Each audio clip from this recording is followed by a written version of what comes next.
दाता भला करे। नाद के ऊपर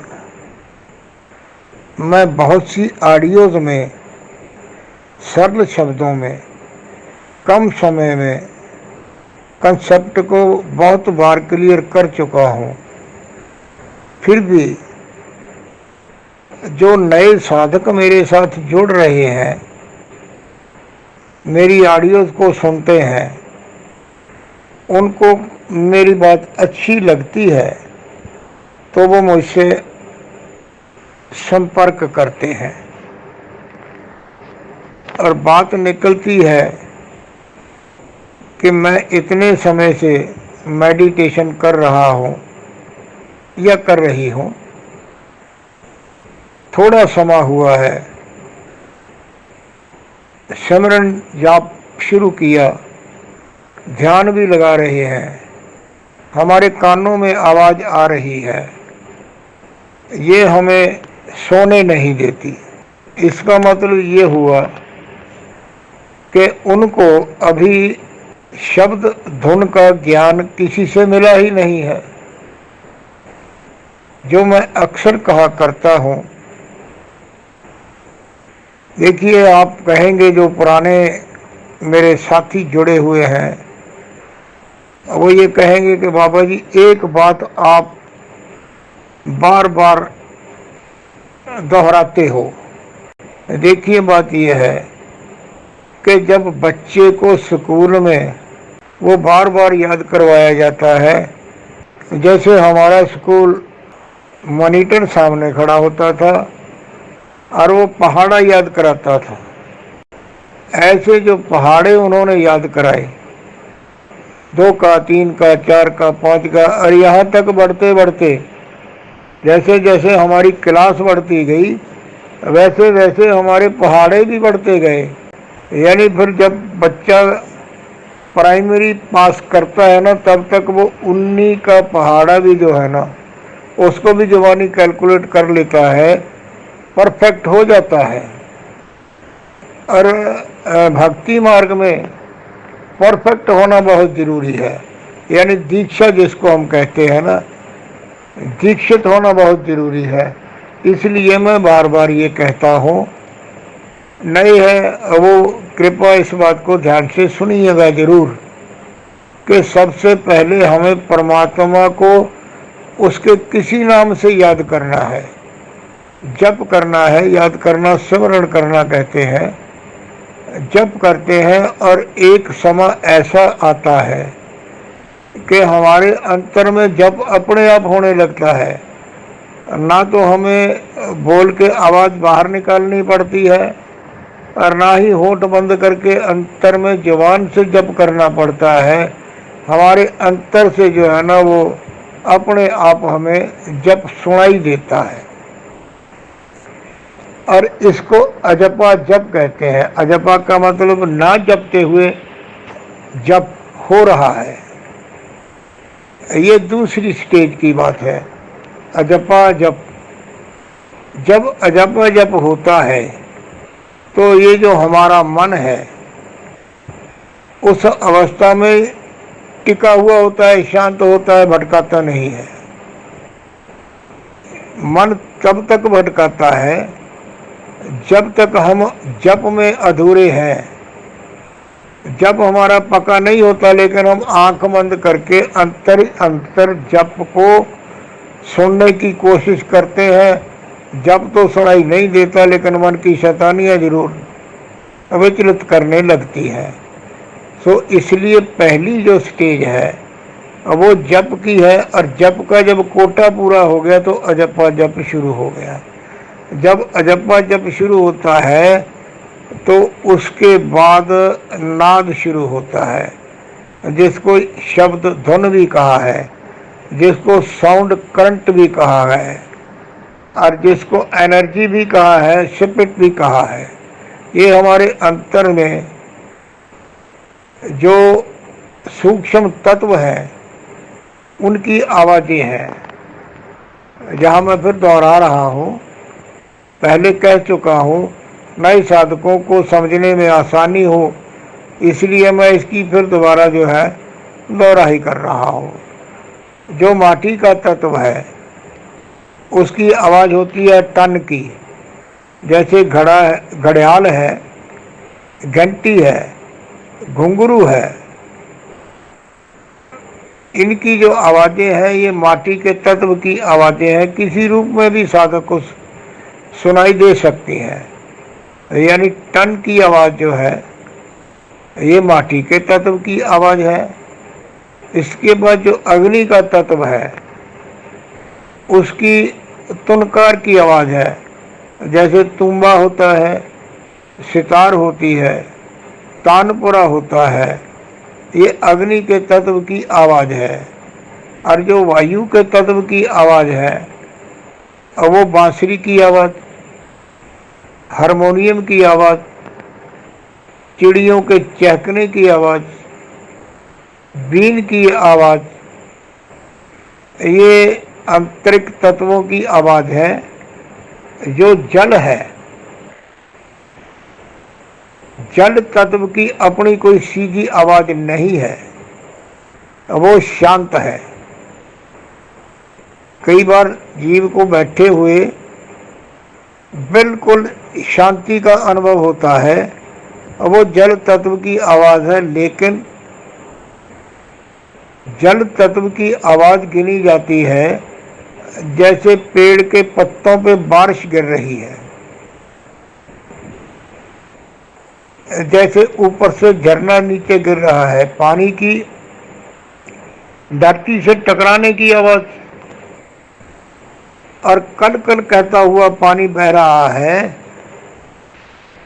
झरना बह रहा है, नदी बह रही है, पत्तों पे पानी गिर रहा है।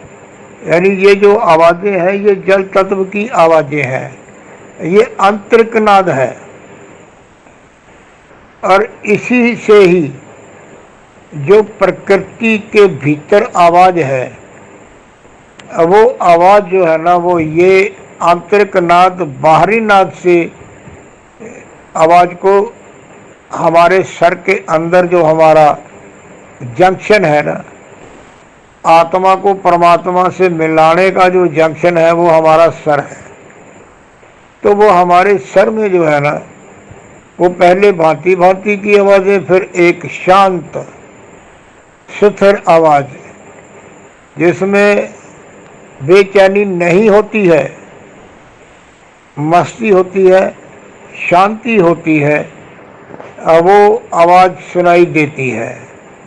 और वो जो आवाज़ है वो आत्मा को परमात्मा के साथ मिलाने वाली होती है। इसीलिए मैंने ये कहा है कि इम्पोर्टेंस ऑफ साउंड करंट, यानी नाद का महत्व क्या है। नाद ही वो साधन है जिसके साथ जुड़ के ध्यान टिकता है। जब ध्यान टिकता है तो हम समाधि में चले जाते हैं, और समाधि को समझने के लिए इसको शब्द तौर पर पहले समझना होगा। समाधि में है सम बंधन, इसको हम संबंध कहते हैं। दो रिश्तेदार आपस में मिलते हैं ना, और तीसरा को पूछता है भाई ये कौन है, तब ये कहते हैं कि ये हमारा संबंधी है, या ये कहते हैं ये हमारा सरबंधी है, कि इसके साथ हमारा पगड़ी का रिश्ता है, टोपी का रिश्ता है, सर का रिश्ता है, संबंध का रिश्ता है। यानी बराबर का बंधन जो है, बराबर का जो जोड़ है, उसको समाधि कहते हैं। जब नाद के माध्यम से आत्मा परमात्मा से जुड़ने लगती है तो उस अवस्था को समाधि कहते हैं। तो नाद तक पहुंचना जरूरी है। नाद तक पहुंचे तो इस मात लोक से मुक्त होना जो है वो मुमकिन है। कर्म जितने भी हमने पिछले जन्म में किए हैं उनका फल हम इस जन्म में भोग रहे हैं। लेकिन जो पिछले जन्म में साधना की वो इस जन्म में आगे बढ़ी और ऊंची अवस्था को पहुंची। जितनी ऊंची साधना में हमारी अवस्था बनती है उतने ही हमारे जो कर्म फल है अब वो कटते हैं।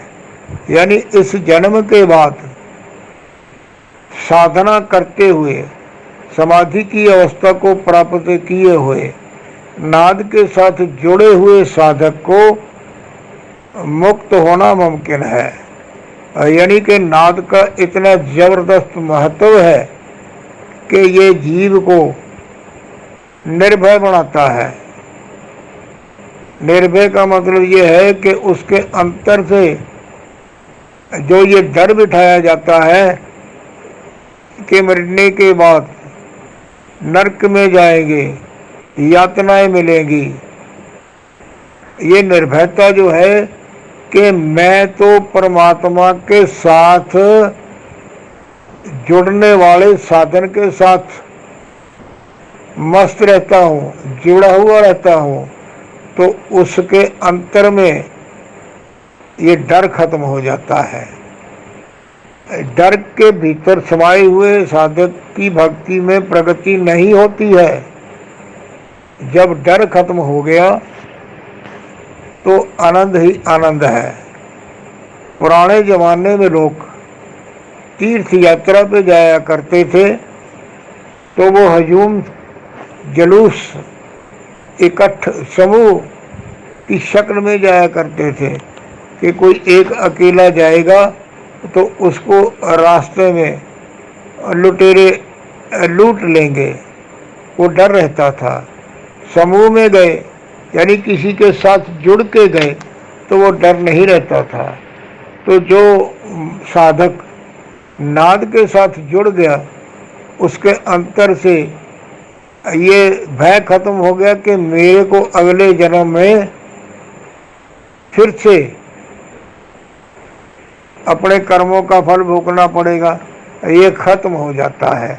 अच्छी अवस्था को पहुंच गए तो गुरु पीर अवतार जो हुए हैं, परमात्मा के जो अंश अवतार हुए हैं, उन्होंने ये कहा है कि जिनका थोड़ा समय रहता है, जो नारायणी अवतार हुए हैं, परमेश्वर के अंश अवतार हुए हैं, उनका ये कहना है कि तप लोक में स्थान मिलता है और वहाँ पर भक्ति पूरी होने के बाद और वो परम तत्व में समा जाता है। इस ऑडियो को ध्यान से सुनिए, एक बार में बारीकियां समझ ना आए तो 2 बार सुनिए। अच्छी तो है, लाइक करें, आपकी इच्छा है, लाइक करोगे, आपको इसमें कुछ अच्छा लगा है तो लाइक को देख के और भी जो है ना वो सुनने वाला थोड़ा ध्यान देने लगता है कि हाँ इसमें कुछ अच्छी बात जरूर होगी। जो आपके शहरों में आध्यात्मिक ग्रुप है जिसमें आप शामिल हैं, उसमें इसको शेयर करो ताकि और भी जो है साथी उनको भी इस शब्द के महत्व का ज्ञान हो सके। इससे ये नहीं होगा कि मेरी ऑडियो चलेगी, मेरी तो जो ऑडियो चलनी थी वो चल गई। मेरे को इस बात का कोई बोझ नहीं है कि मेरे को 1000 बंदा सुनता है या 100 सुनता है, लेकिन अगर आप शेयर करोगे तो जैसे मेरे ऊपर परमात्मा की कृपा है, ये परमात्मा के दरबार में अगर कोई दरबार में लिखने वाला है तो ये मेरे कर्मों के साथ जाएगा। हाँ, इसने कुछ बंदों को परमात्मा जी आपके साथ जुड़ने में सहायता की है। ऐसे ही आप अगर इसको शेयर करेंगे तो आपका नाम भी उसी किताब में लिखा जाएगा कि इस बंदे ने भी कितने बंदों को परमात्मा जी आपके साथ जुड़ने की प्रेरणा दी है। तो सुनिए, समझिए और अमल कीजिए। धन्यवाद। दाता भला करे।